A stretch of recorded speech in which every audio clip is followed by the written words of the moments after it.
Chloe handed the annual bonus to her first love, called me a loser, and forced me to give up my CEO position and the multi-billion-dollar project. I smiled and agreed, and they thought they had won. What they didn't know was that the core algorithms were still in my hands. Those drones would soon become the fire that consumed them. Derek, Vance wouldn't be where it is today without your invaluable contributions. This year's annual bonus is all yours. On stage, my wife, Chloe, warmly clasped Derek's hand and directly handed him the $5 million check. The audience erupted in applause. My father-in-law, Arthur, nodded in satisfaction, and the colleagues present gathered around, cheering them on, with Derek overseeing things. It's only a matter of time before our group shines on the international stage. Ms. Chloe and Mr. Arthur truly have an eye for talent, and Ms. Chloe and Mr. Derek are truly a match made in heaven, even better than any married couple.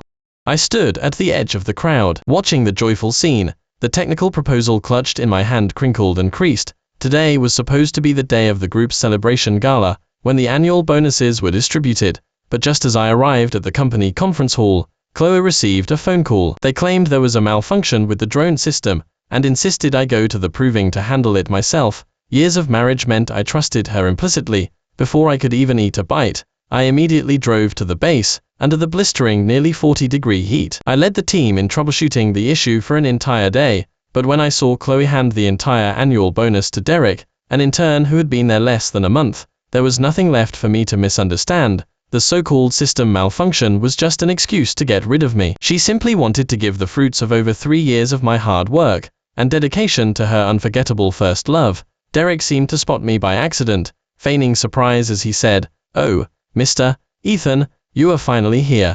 We thought you had something else to do and wouldn't come. So everyone started early. You don't mind, do you?" Flattery on his lips, but pure provocation in his eyes.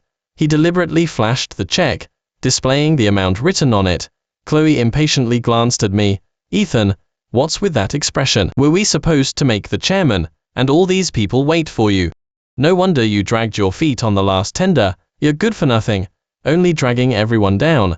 Since you're here, it's a good time to hand over the Ittlegood project directly to Derek. It'll save you from causing any more trouble." Hearing her imperious command, I clenched my fists and felt a chill in my heart. The project she mentioned was a massive contract that I had led my team in preparing for 3 years, culminating in its successful bid. It was the culmination of my life's work. The Prince of Ittlegood was lavish with his spending, giving us a $5 million deposit alone, but to ensure the stability of 10,000 drones operating simultaneously in a desert environment, I had pulled countless all-nighters. I traveled back and forth to Dubai countless times, dealing with severe jet lag, and suffering stomach ulcers more than once. Now, with the project in its final stage, Chloe was casually dismissing all my efforts with just a few words. Ready to snatch away my achievements and give them to her first love, I couldn't help but feel ridiculous for my sacrifices. 10 years ago, Vance was on the brink of bankruptcy. It couldn't even pay its employees. After took over,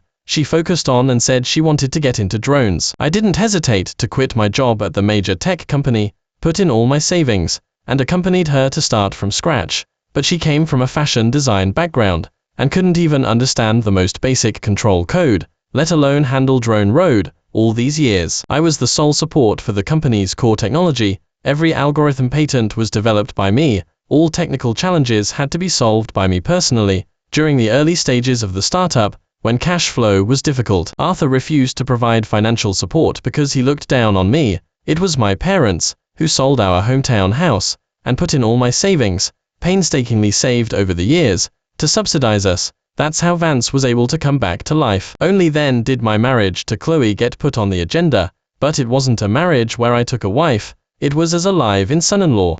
My father-in-law, Arthur, always looked down on my background. He believed that their Vance family accepting me as a live-in son-in-law was a tremendous favor. Whenever we met, he would implicitly mock me, saying I relied on his daughter, and that a live-in son-in-law should know his place. At the time, I didn't care because I loved Chloe too much. I loved her enough to be willing to sacrifice everything for her, but I never imagined that Derek, after only a few overseas trips with Chloe for inspections, could effortlessly take all the credit for my work. Chloe and I had been married for 10 years. In the end, I was worth less than her first love, who had dumped her. Today, she finally completely extinguished the last shred of affection between us. I was silent for a long time, before I spoke calmly. Fine, whatever you decide. Derek couldn't stop smiling smugly, yet he feigned sincerity and humbly declined. Mr. Ethan, I came from a different background, a multi-billion-dollar project of your international caliber. How could I dare to take it on so rashly? I heard you've been working on it for almost 3 years and haven't gotten it done. I just wanted to help. Chloe gently placed a hand on his shoulder. Derek, you're foreign-educated genius. If you can't do it, no one in the company can handle this project. Arthur imperiously agreed. Exactly. Don't underestimate yourself.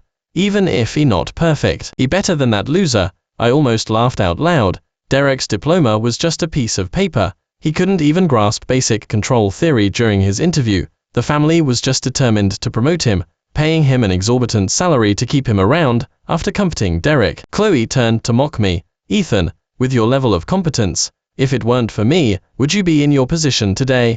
You've had it too good for too long. Haven't you forgotten your place? You even bickering about handing over a project, if hadn't put in a good word for you. Dad and I would have already told you to pack your bags and leave. I sneered inwardly. Chloe seemed to have completely forgotten that the company couldn't even get drone models working back then, and every technical challenge was solved by me. Not only did I contribute patents, but I also personally trained the technical team from scratch. Now that the Vance family has become successful, they have turned their backs on me, and even think I am a burden. They kept harping on, as if I were the Vance family's greatest shame. I took a deep breath and strode towards Derek under Chloe's scornful gaze.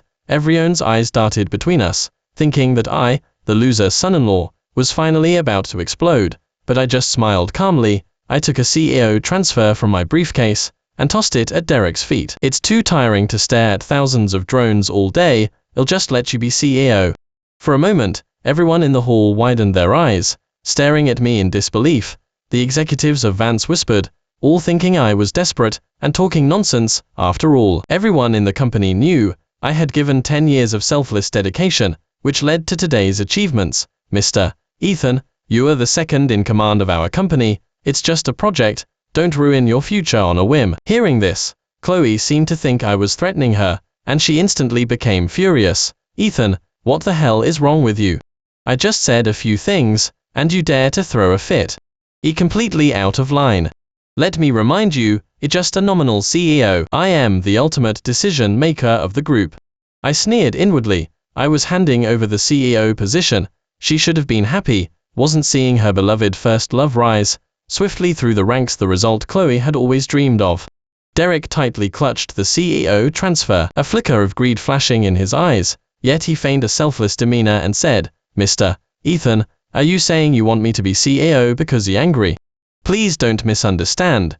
Chloe just wanted me to lend a hand to speed things up. It's all for Vance. Besides, how dare I replace you? You're a veteran of the group. The CEO position is not something a mere newcomer like me can aspire to. Everyone knows how you've poured your heart and soul into the company all these years. The CEO position rightfully belongs to you. Saying this, Derek made to return the transfer agreement to me, but his hand remained firmly pressed on the document, as if he was afraid I would actually take it back. Seeing his expression, I smiled calmly. What's there to be angry about? You're a foreign-educated genius with fresh blood in the group. I couldn't be happier. I'm most relieved with you as CEO. Chloe looked at me suspiciously, then scoffed. Derek, since he's willingly giving it up, just take it. With your abilities, this CEO position would eventually be yours anyway. There's no question of whether you're worthy or not. Everyone here can bear witness. As soon as she finished speaking, Derek immediately stopped refusing and tightly clutched the transfer agreement, the greed in his eyes almost overflowing. Watching him, I sneered inwardly. Chloe spent all her time flirting with Derek, completely unaware of the immense technical difficulty of the Italgood project. I had researched it for an entire year, before finally breaking through the swarm control algorithm for desert environments. But they didn't know that the core program was still on my encrypted hard drive, and hadn't been handed over. Even if they managed to steal it, there were no basic comments, and it would take them half a year just to crack it. Without me, how would they complete the aerial performance of 10,000 drones? The drone fleet, which they saw as a cash cow, would only turn into a rogue drone swarm. Moreover, Derek probably didn't know that the CEO position wasn't so easy to hold. Controlling the core technology also meant bearing all the responsibilities, For this little good project, the deposit alone was $5 million. If the performance failed, not only would they have to pay full compensation, but they would also face the wrath of the royal family. Not to mention how fierce the competition in this industry was. One false step, and the company would be completely ruined by its rivals. Since they already considered me a good-for-nothing, there was no need for me to be kind enough to warn them. The day the project failed would be the day the Vance family was doomed. Chloe seemed a little uneasy seeing me give up my position so readily. She cleared her throat ostentatiously and said arrogantly, "All right, Ethan, don't just stand there. Anyway, the program needs to be handed over. And tonight we're celebrating Derek's birthday. Since he's so sensible, why don't you come along?" Her condescending tone almost made me laugh out loud. If the Ittlegood project succeeded, the profits would be at least tens of millions of dollars, yet they excluded me from the annual bonus. And now they thought a simple dinner would be enough to dismiss me. What a shrewd calculation. The thought of eating at the same table with a jerk like Derek made me sick to my stomach. Just as I was about to refuse, Derek feigned sincerity again and said, "Oh, Mr. Ethan wasn't around when I booked the private room, and I completely forgot to save you a seat. It's all my fault for not thinking it through. Even though I twisted my ankle today, I still need to take responsibility. Please, Mr. Ethan, have a seat. I'll go get a chair from outside in a bit and grab some drinks." I knew he was pretending to be weak, wanting to score points with the Vance family. Sure enough, as soon as Chloe heard he was injured, she immediately stopped him tenderly and helped him to a seat. "Derek, you've done enough for the company. Such a big project relies on you. How can you be doing errands like this?" With that, she glared at me with disgust. "What are you standing there for? You have no common sense. You've wasted all these years at the company. Either go buy drinks or don't come at all." Watching her hypocritical face, I sneered inwardly. That was just Chloe. She always took me for granted. Before, at the company, I worked day and night, but I was always excluded from company dinners. It was as if I was begging for the meal. Derek pushed his luck even further, saying with a wide smile, "Mr. Ethan, I'm really sorry for making you come all this way. Later, I'll be sure to toast you a few times." Before he could finish, I scoffed and kicked the leather executive chair from under him, sending it tumbling to the floor. The next moment, Derek frantically dodged, but tripped over the chair. He slammed his head into a holographic projection equipment worth millions. The sound of shattering glass sharp and piercing. I watched him scramble to his feet, unsteady, not even bothering to wipe the blood from his forehead, and couldn't help but sneer. What? Did the foreign-educated genius ankle heal so quickly? That's pretty good agility. Did you used to be a tap dancer? Chloe stood frozen, as if a bucket of cold water had been thrown on her. Then, she tenderly helped Derek up and turned to roar at me. "Ethan, are you out of your mind? IF's head is injured. What about the Ittlegood project?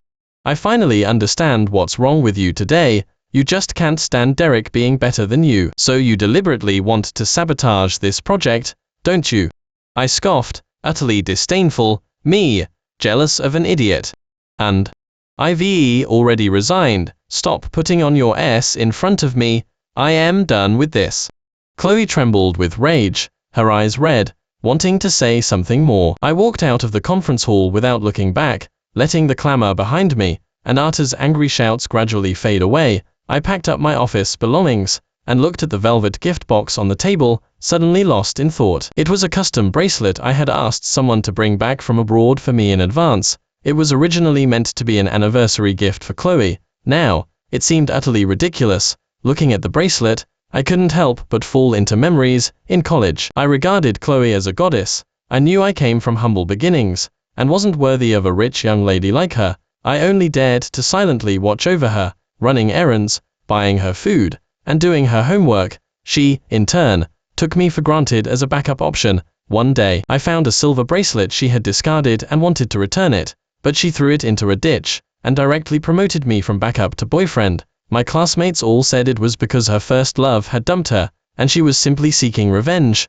but I refused to believe it. I doubled down on my efforts to be good to her, convinced that one day, she would be touched by my dedication. I was like a loyal lapdog. 7. I constantly found new ways to give her gifts, and this didn't change even after 10 years of marriage. Our wedding anniversary was always marked in my planner. Even though Chloe never remembered or celebrated it, I knew she was always indifferent towards me. But I always believed she loved me. Perhaps that was just her way of expressing love. That's why I was willing to be a CEO in name only at the company, and a live-in son-in-law for the Vance family. I had believed our life would continue to be happy and fulfilling like this, but I underestimated the importance of her first love in her heart. It wasn't until I saw her attitude towards Derek and her undisguised affection for him that I realized my 10 years of devotion had merely been self-deception. Perhaps from the very beginning, Derek had occupied Chloe's heart. I was merely an expendable substitute. Just as I was about to throw away the gift, I ran into Chloe and the others returning. "Oh, Ethan, weren't you quite bold a moment ago? Can't a grown man stop being so petty and using such underhanded methods on me?" At the door, Chloe was linked arm in arm with Derek, followed by several executives. These cheaters were truly brazen.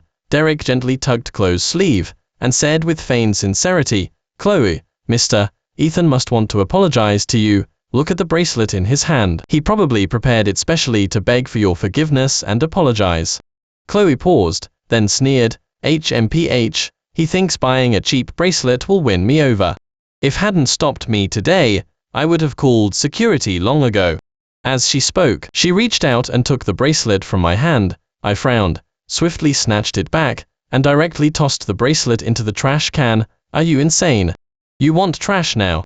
You need to get over your habit of deluding yourself." With that, without waiting for Chloe to react, I grabbed my briefcase and turned to leave. I decided to go home and pack my bags. It was time to end this so-called live-in son-in-law status. But just as I was halfway through packing, the door was violently pushed open. Chloe burst in, enraged, pointed at me, and began to roar, "Ethan, are you insane today? You humiliated me in front of all those people. Have you forgotten that you're just a live-in son-in-law?" Derek followed behind her, feigning sincerity as he tried to mediate. "Mr. Ethan, I want to talk to you too. But you really went too far today. Is it because Chloe and I are getting too close, making you feel like your position is threatened? We really are just ordinary colleagues. If you insist on misunderstanding us, there's nothing I can do. I don't want to be the other man. I'd better just leave." Derek made to leave, but his steps were as slow as a snail's. Chloe immediately grabbed his arm and said softly, "Derek, you are right. He's just a live-in son-in-law. Why should he make you leave?" Then she abruptly turned to me, gritting her teeth. "Ethan, you've disappointed me too much. You've changed. You've become disgusting. If you don't apologize to Derek, he'll kick you out." I clenched my fists, my nails digging deep into my palms. This wasn't the first time she had threatened me with kicking me out. Ever since Derek returned to the country, every time we argued because of him, she would bring up kicking me out of the Vance family to threaten me. Back then, I was like an idiot, believing she truly loved me, and giving in again and again. I always thought she would one day treat me as her true husband. Now, looking back, I was truly foolish. A woman like this is not worth keeping. Seeing my silence, Chloe thought I was about to give in again. She smugly tossed her hair and said arrogantly, "Actually, I don't necessarily want to kick you out, as long as you and Derek." I interrupted her directly. "No need for pointless talk. I'm leaving myself. Let's get a divorce." Chloe was stunned, struck by lightning, and couldn't speak. Derek quickly tried to mediate. "Mr. Ethan, no matter how angry you are, you can't joke about divorce." I pulled a divorce agreement from my briefcase and slapped it hard onto her face. "I am not joking. Sign it. We're cutting ties completely from now on." Chloe finally realized I was serious, and she pointed at me, trembling with rage. "Fine. Get out then. You'll regret it." A flicker of triumph crossed Derek's eyes as he feigned heartache, and said, "Mr. Ethan, you need to think this through. Is still a son-in-law of the Vance family, but once you divorce, you'll lose even that status in this industry. Who dares to disrespect Mr. Arthur? Without the Vance family, how will you establish yourself?" How could I not understand what he meant? Derek was implicitly reminding me that a live-in son-in-law was nothing without the Vance family. Everything I had came from Chloe and the Vance family. Chloe became even more smug. "Exactly. Some people just didn't know their place. You're worthless live-in son-in-law. If our Vance family hadn't given you a chance, who would have wanted you? The project you couldn't handle, Derek sorted out in no time. Once the Italgood performance is complete, our company will skyrocket." I scoffed, listing. They should prepare for bankruptcy. Without my core program, with Derek's amateurish skills, 10,000 drones probably wouldn't even be able to synchronize. The royal family was not to be trifled with. The company would be completely ruined. Just as I was thinking, Chloe's phone suddenly rang. She gave me a defiant look, her face full of triumph. "Look, the Crown Secretary is calling. Once this money is in hand, I'll take Derek to the Maldives for a vacation. As for you, go cry in your shabby rental room." She deliberately put it on speaker, waiting to gloat to me. The next second, an angry roar came from the phone. "A bunch of good-for-nothings. Is this the multi-billion-dollar performance you boasted about? It can't even fly for a test run. How dare you defraud me? If I don't destroy your company, I swear I am not a man." Listening to the piercing alarm sounds from the phone, Chloe's face instantly turned pale, and she asked with a trembling voice, lost control. "Prince, how is this possible? Our company's drone swarm control system is the best in the world. Could there be a mistake somewhere?" She mumbled incoherently, her fingers nervously tapping on the control panel. But on the other end of the line, Prince's roar was deafening. "What exactly happened? You yourselves can find out. I warn you, according to the contract, you must compensate for all losses. Otherwise, I will make it impossible for your company to establish itself globally." Watching still in a daze, I coldly shook my head and said, "I told you long ago that a 10,000 drone cluster performance is no laughing matter. The algorithms must be strictly tested. Now something big has happened. Are you happy?" Hearing this, Chloe suddenly turned and glared at me, her eyes filled with fury. "Are you implying that Derek and my technical skills aren't good enough?" I scoffed disdainfully, not bothering to waste more words on her. "What else? It's a miracle if Derek's amateurish program can pull off a world record-breaking performance like this. The swarm control algorithm is riddled with flaws. Anyone with a basic understanding of programming can see the major safety hazards. Now look what happened, almost causing an international incident. You can just wait for the company to go bankrupt, and for you to go to jail." My tone was full of sarcasm. I had warned her during the testing phase that the system had fatal flaws, but she was completely taken in by Derek's empty promises, and turned a deaf ear to my warnings. She was overly eager for quick success, wanting to secure this $50 million contract. Now that something had gone wrong, she was filled with regret. How ridiculous. But now, I had resigned from the CEO position, and had nothing to do with this project. I couldn't be bothered to deal with this mess anymore, and was about to leave when someone grabbed my arm from behind. Chloe glared at me furiously, gritting her teeth as she said, "You just resigned, and the project immediately ran into trouble. Isn't that a bit too coincidental? Are you jealous that we were about to set a world record, so you deliberately tampered with the program to sabotage this performance?" Hearing these words, I was almost amused by her way of thinking. She was the one who pushed the project through despite the risks, and now she was blaming me. I immediately retorted, "Chloe, can you please use some logic? Do I need to use such despicable methods to harm you?"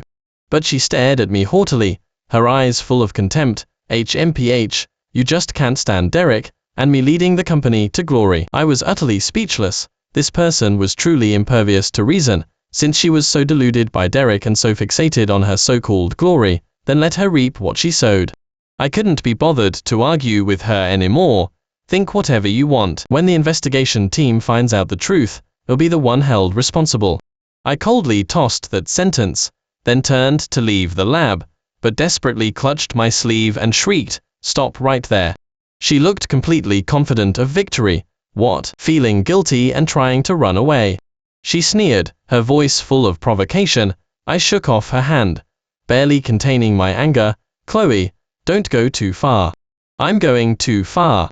She scoffed loudly as if she had heard the biggest joke. "You kept obstructing the project progress, and now you are secretly sabotaging the system. You've made us lose face worldwide. Don't you just want to destroy the company and start a new business yourself? Let me tell you, that's a pipe dream." I was completely speechless at her imagination. Was this woman suffering from paranoia? I took a deep breath, telling myself not to stoop to her level. "Chloe, don't spread rumors. Besides, even if I wanted to start a business, what does it have to do with you? We're already divorced." She suddenly sneered, pulling a contract from her briefcase and slapping it heavily onto the control panel. "Nothing to do with me." "Then look at this." I glanced at it. It was the non-disclosure and non-compete agreement signed when I married into the family. Back then, I had just become the Vance family's son-in-law. I was overjoyed, wanting to use my technical skills to revitalize my wife's family business. I hadn't paid any attention to the trap clauses in the agreement. I had naively believed that the Vance family had truly accepted me, and that Chloe and I would spend a lifetime together. Now, looking back, this was clearly a trap the Vance family had set for their live-in son-in-law. Seeing my silence, Chloe became even more smug, crossing her arms, looking utterly confident. The contract clearly states that if you engage in any work in the drone or AI fields, you must pay a huge penalty for breach of contract. $20 million, not a single cent less. Looking at this shameless clause, I couldn't help but let out a cold laugh. As a live-in son-in-law, who left with nothing, it wasn't enough. Now they even wanted to ruin my livelihood. Chloe, do you have any conscience left? I clenched my fist, wishing I could tear this ungrateful woman apart. At that moment, Derek sauntered over, adopting the air of a mentor giving advice. Ethan, you should be grateful. The family not only made you a live-in son-in-law, CEO, but also invested heavily to support your road. Are you being too heartless to just leave now? It's already a big favor to you, our former son-in-law, that you can simply walk away after the project went wrong. Just pay the penalty obediently. Otherwise, given the Vance family's standing in the industry, you'll never be able to establish yourself in this field again. Hearing his words, I laughed in anger. Give me a platform. If not for my patented technology, would the Vance family's small company, which was on the brink of bankruptcy, have developed to this point? Without me, they couldn't even handle drone formations. And now, they have the audacity to blame me unfairly and look down on me. I suppressed my anger, revealing a strange smile instead. Fine. My tone was calm, yet it carried a ruthless edge. Chloe and Derek exchanged glances, clearly surprised that I had agreed so readily. That's more like it. At least he's finally being sensible. Chloe slammed the agreement onto the table, strutting around like an arrogant peacock. However, I drew out the word, my gaze shifting between the two of them, finally settling on Chloe's face.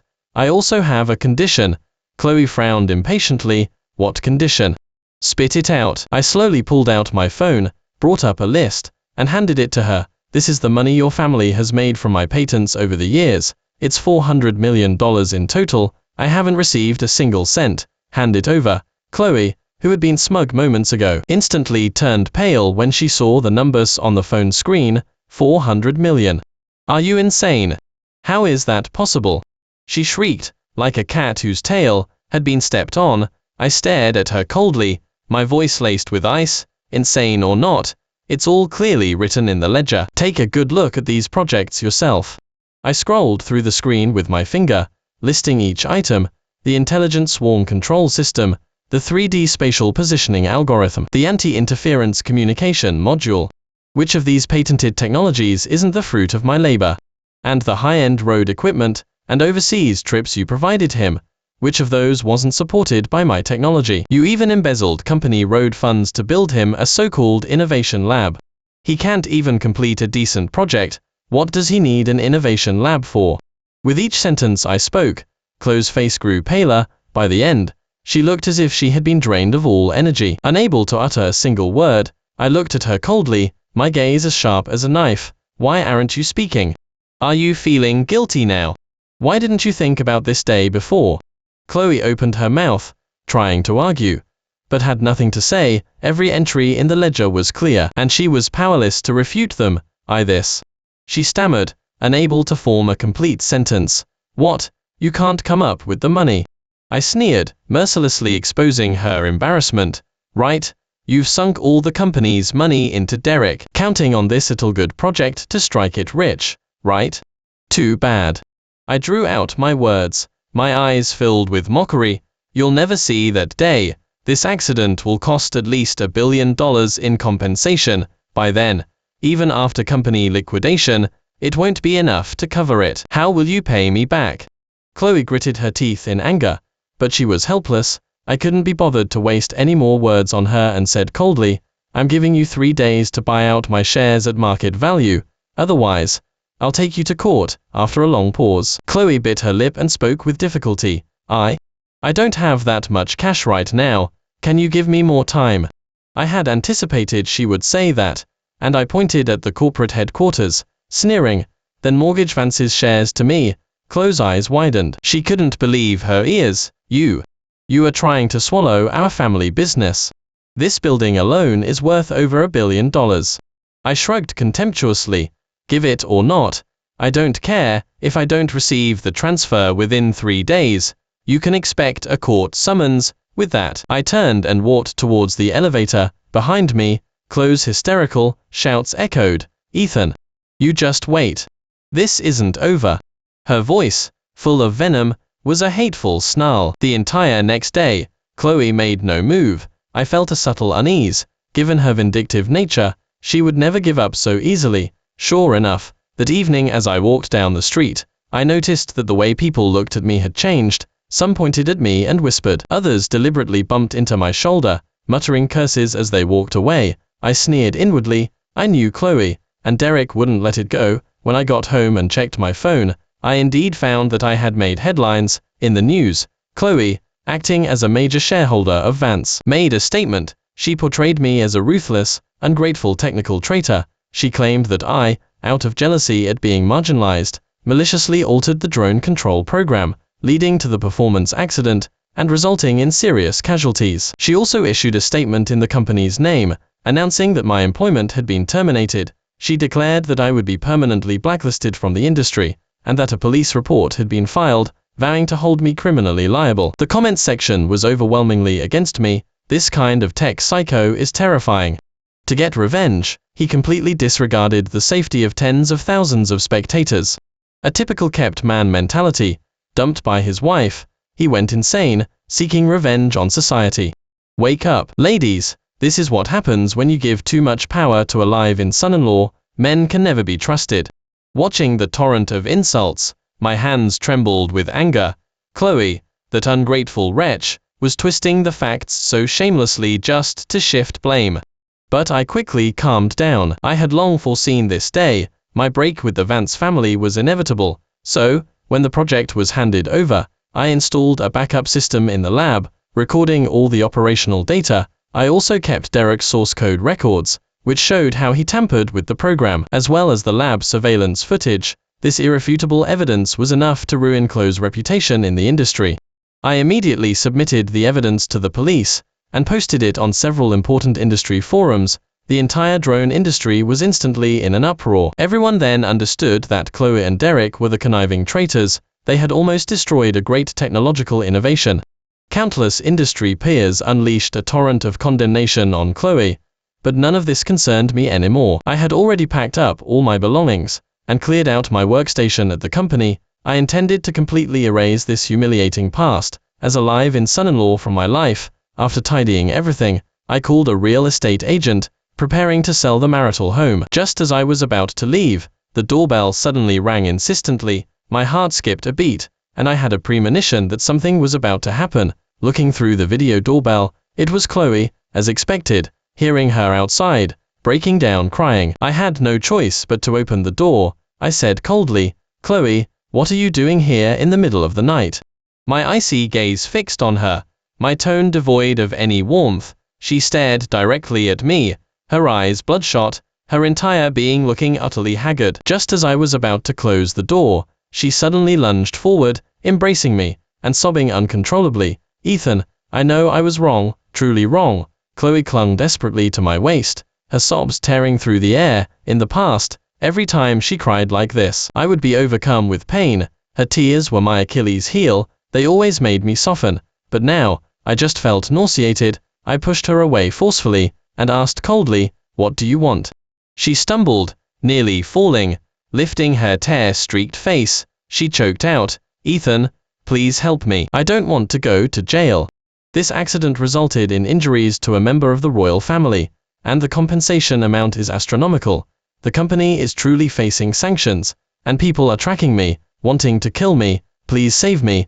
By this point, she was weeping uncontrollably. I looked at her, with tears streaming down her face, but felt a flicker of satisfaction inside. I had warned her from the start that the system had major hidden risks, telling her not to blindly rush the project, but she not only refused to listen, she even mocked me for being timid and lacking guts. Now look, there's been an accident, and the company is also finished. Serves you right. I said disdainfully. I warned you long ago. You insisted on going your own way. Don't you find it ironic that you're coming to beg me now? She argued back self-righteously. Wasn't I doing it for the company's good? I wanted to elevate our business and make our parents proud. You are my husband, and a son-in-law of the Vance family. After all, can you just stand by and watch me, and the company be ruined by this? Can you bear to see me go to prison? Listening to her shameless words, I felt nothing but disgust for the company, for the Vance family. Chloe, stop pretending. When did you ever treat me like a real husband? When did you ever truly acknowledge me, your live-in son-in-law? You only ever cared about Derek. You can go beg your foreign-educated genius now. Let him figure it out. Isn't he much more capable than a homegrown talent like me? I deliberately raised an eyebrow, mocking her. Chloe suddenly looked up, fury burning in her tear-filled eyes. Ethan, what are you implying? I sneered, scoffing. What do I mean? Didn't you say Derek's technical skills were outstanding? He's the technical now. Let him find a solution. She trembled with rage, her fingers shaking. You. If he not going to help, fine. But to scoff at me, you've truly disappointed me. You can't help at all. I'll go to Derek right now. He'll definitely find a way. As she spoke, she reached for her phone. I couldn't help but mock. Dreaming a pipe dream. Your precious foreign-educated talent was already apprehended by the police when he escaped amidst the chaos. Chloe stood stunned, saying incredulously, absolutely impossible. How could he abandon me and run away? I opened the news on my phone and showed her, foreign spy, insider in drone, international ring. Each glaring news headline pierced her heart like a sharp knife. Her face turned ashen, her lips trembled, and she couldn't utter a complete sentence. This isn't real. Like a puppet with its strings cut, she mumbled to herself blankly. How could this be true? Of course it's true. Your foreign-educated genius has been deceiving you all along. I repeated her words with a cold laugh, my voice dripping with sarcasm. Derek is no Silicon elite. He's a commercial spy sent by a competitor. They couldn't steal my core technology, so they sent him to play the emotional card, to sabotage our control system so their company could take over the big contract from Italgood. I kept telling you his program had issues, but you idiot were completely taken in by his sweet talk. Did you really think he remembered your college romance? He only had his mission in mind. Chloe shook her head wildly, refusing to accept the truth. Impossible. It's impossible. How could he be a spy?